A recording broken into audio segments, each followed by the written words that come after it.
So I am senior manager over national programs at Best Friends. And what that means is I work with all of our people who work with all of you people. So all of the rescue groups and partners who are shelters of all sizes, nonprofits to municipal shelters, are coming to us and asking questions all the time about how they can increase their life saving. And one of the biggest problems they have is with what we call big dogs. And we all know who those big dogs are. They're the large breed dogs that take longer to get adopted and move out of the shelter or move out of our foster homes.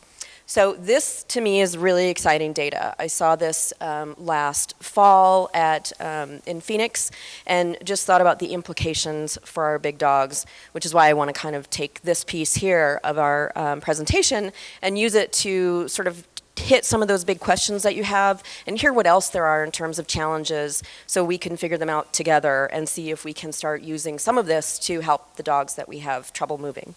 So just because it's fun, I want to do one of the breed IDs too. So this is a wonderful dog named Teddy, and I would like to know what you guys think is in there. And there's some of you who know, so don't say anything. Chow. Pyrenees. Anatolian, somebody say?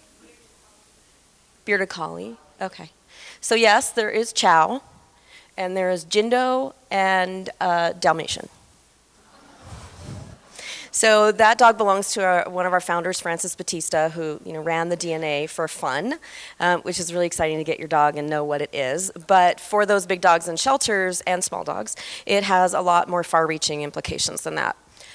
So the Big Dog Task Force, for the last 3 years, we've had kind of a meeting of the minds prior to the conference. And it's a lot of the people that you've seen as speakers. I see Rebecca Gwynn is in here. Some of the wonderful titans of no-kill have gotten together and talked about what are the challenges in our industry. And big dogs was one, sustainability was another, but my focus was working with our Big Dog Task Force.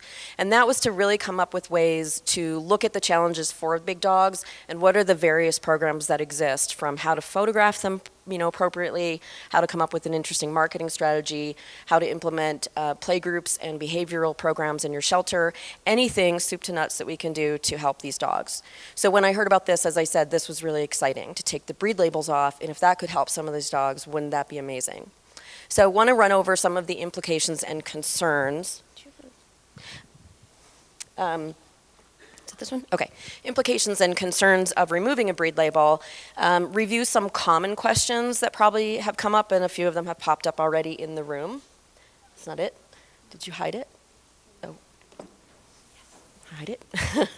And then really spend a lot of this time getting audience input, because I want to hear feedback. And I know some of you, the Orange County people, have already done this and so have had to cross some of those hurdles and found solutions for the problems that may be the things that are making people not even want to consider it.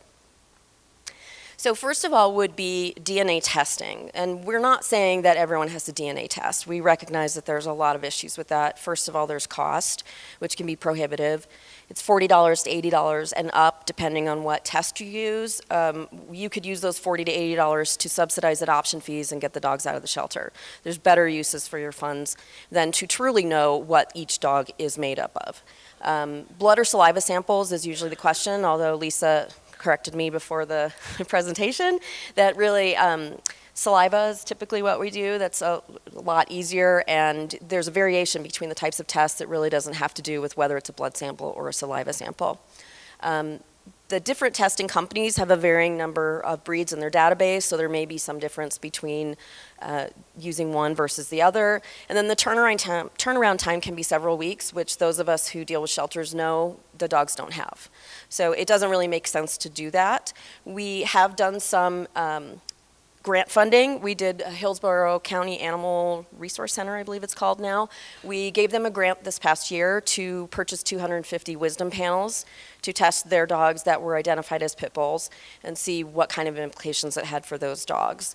They did 24 dogs in their first test group, and they found 20 of them actually had some American Staffordshire Terrier or something else that is a pit bully type breed in them, but they also had other breeds, and that made a huge difference to the people who were looking at adopting them, because they felt that this was suddenly something else sitting in front of them than just a pit bull. And they feel that by removing those breed labels, they're going to decrease their euthanasia of those dogs by 30%. Shelter software is a big one that everybody says we have to use, on the shelter software, either our database or pet finder. We have to put in a predominant breed. Required breed, need to run reports is another one, IDs on cages, and then rabies certificates. So I'll go through those each slowly here. Required breed. This is some wonderful information from Animal Farm Foundation, and they have great stuff on their website that answers a lot of questions about how do you talk to the public about these as just dogs and not as pit bulls. And they have this really nice kind of piece that you can print out and put on your cages, where if you have to use the breed and you have to print the cage card and it says the breed, you can have this sort of disclaimer on there to tell people that predominant breeds are, visual identification is really unreliable, and that people need to look at the behavioral characteristics that interact with the dog to make their decisions. Now, one thing that is really exciting that I just found out about this week before I came is that Pet Health, which runs the Pet Point software, they have had people coming to them asking them about this, like what can we do because we have to put a primary breed in, a secondary breed. How can we possibly consider taking pit bull labels off if we have to do that? So they are changing it to make it possible for you to put mixed breed in as both primary and secondary breed. So that is a possibility that's definitely going to help. And I don't know if any of them are in here, but I was really excited too. Jumped up and down. So they're definitely seeing the industry wanting those changes, and hopefully other organizations like Pet Finder will see that possibility and make this something that people can try if they want to. The need to run reports, well, when we are asking people about the dogs they place, we usually don't ask necessarily how many pit bulls did you place this year. We're looking at large, medium, and small. So you can still run reports according to size, and then we can kind of tell from that who's moving out of the shelter and who's not moving out of the shelter. IDs on cages, you can always keep it in your database, but take it off the cage itself.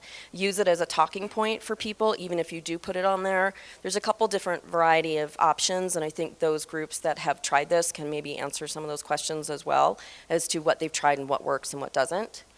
Rabies certificates, it's going to be on there. I think one thing you mentioned, people, you take your dog home and you're like, no, it's a Shih Tzu, and everyone's like, yeah, that's a pit bull. What are you trying to do?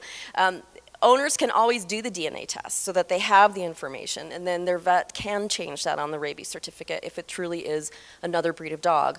But it can also just be a jumping off point to talk about the fact that, sure, there's some Staffordshire Terrier in there, but there's also this, this, and this, and it's really about who the dog is and not what it looks like. Lost and found, I think people may have some concerns, like I lost my Chihuahua. How do I find my Chihuahua? I'm looking him up on your website. I'm looking through all the Chihuahuas. I don't see him. So if you don't have breed identification, then what happens? This is a great quote from Julie Levy, basically saying that people are already describing their dogs as one thing, and as we saw, we see them differently. So the dog may have come into the shelter and been labeled a Cocker Spaniel instead of a Chihuahua, so it's not showing up on people's search anyway. So it really requires people to come in, take a look at the dog, look at the characteristics of the dog as they're described in the database, and sort of meet them one-on-one. I think plenty of us have had situations where we've seen a picture and thought, is that my dog? It looks like my dog. I'm not sure if that's my dog. So until you see the body language and interact, you don't know 100% if that's your dog. So it's just changing the way people think about where they're going to find their animal. And then for found animals as well, describing kind of what the dog looks like instead of relying on the breed. I don't know what that is. Pure breed rescues. There may be a question like, will this mean that pure breed rescues will no longer take dogs from shelters because what they want is the pure breeds to adopt out to their adopters? I think a lot of the breed rescues that I have worked with have a lot of fudging on either side of that. They're looking at what a dog looks like because people are responding to what a dog looks like. So if it looks like a Cocker Spaniel, has some of the characteristics of a Cocker Spaniel, and they do this in-person evaluation or video evaluation, they're probably going to say, yeah, I'll take that dog into my rescue group. And place it through there. So I think it's still an option to work with pure breed rescues. I don't think that this is a game changer for that. The appeal of the purebred, I had questions when this first came up, like really excited, but also could this be something that the purebred breeders could use and say, well, we told you shelter dogs are just a mess and you don't know what you're getting when you get a shelter dog. So if you really want to know who the parents are, you should get them from me, a breeder. But I think Lisa had a good point that maybe these are our allies and not our enemies. If they are good, purebred breeders and they're driving that traffic to there, why is that impacting us? That those dogs aren't coming into the shelter, it's a whole different population that we're dealing with. So it bears some kind of discussion around that issue, I think, as well. And then just challenging the mythology. This is a big one. It means changing how we talk about these dogs, changing how we talk to one another. We talked a little bit about, somebody mentioned insurance, renter's insurance, homeowners limitations, and we're working on trying to get language in place that will change that. And Lisa, you have something really quick, but this was something I got from our Pitbull Initiatives person, Leedy Van Cabbage. I don't know if she's in here still. She was. And this is a community-oriented policing services document, and they're a division of the Department of Justice. And this was sort of their recommendations when police are looking at dogs and dogs are involved in attacks. I've had plenty of circumstances where you read about it all the time that someone was attacked by two pit bulls. And when you really look at those dogs, they were a Catahoula American Bulldog mix. They weren't pit bulls, but they're getting labeled that. So this is encouraging the police to avoid those unnecessary complications that they're misidentifying by using description to identify the dog and say, you know, two black medium hair dogs attacked this person. Yes, it's more language. Will journalists go along with it? Who knows? But we won't know until we start trying it. And Lisa, do you want to bring up the commissioner issue? One of the, you can hear me. So I think one of the cool things that happened from publishing in PLOS, right, it's an open access journal, was that it was picked up by a lot of news outlets, including the Washington Post. And so once it was picked up by the Post, we got a call from a congressperson's office from Florida who's really interested in our research, which blew me away, because why would a congressperson ever contact a researcher? And I know that sounds bad, I didn't mean it like that. Anyway, and so and that congressperson's office, in conjunction with HSUS, is looking at drafting language to present letters to HUD as well as the Department of Defense to look at changing from breed-specific language in housing and to breed-neutral language. So I think that's a really exciting opportunity for dogs in these situations in military housing or living in public housing, that it's not necessarily prohibitive to live with your dog in those situations if there's certain breeds. Yep. Yeah. Thank you very much. So yeah, the language and the studies are really helping us in terms of changing how the public is visualizing these dogs and talking about them and what that might mean for the animals in our shelters and in our rescue groups. Of course, I had to use a picture of my dog.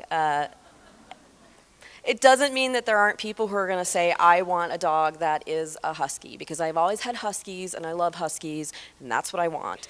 And they may not care what's really in that breed DNA profile. They just want to think it's a husky and love it and think it was their last dog. And this was my beloved dog, and what breed is he?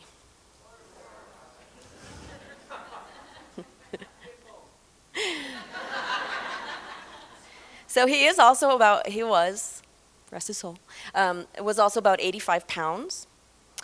And doing a little bit of research, when I first found him, I thought, oh, he's an Akita Border Collie mix. Doing some research, he is a spitting image. If you go on any Karelian Bear Dog website, spitting image. So in my head, I had a Karelian Bear Dog.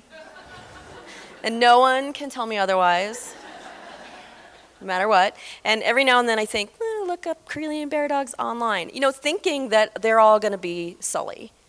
And they're not all going to be Sully. That crazy little 10-pound poodle might be Sully. He might be the personality, which was what I fell in love with.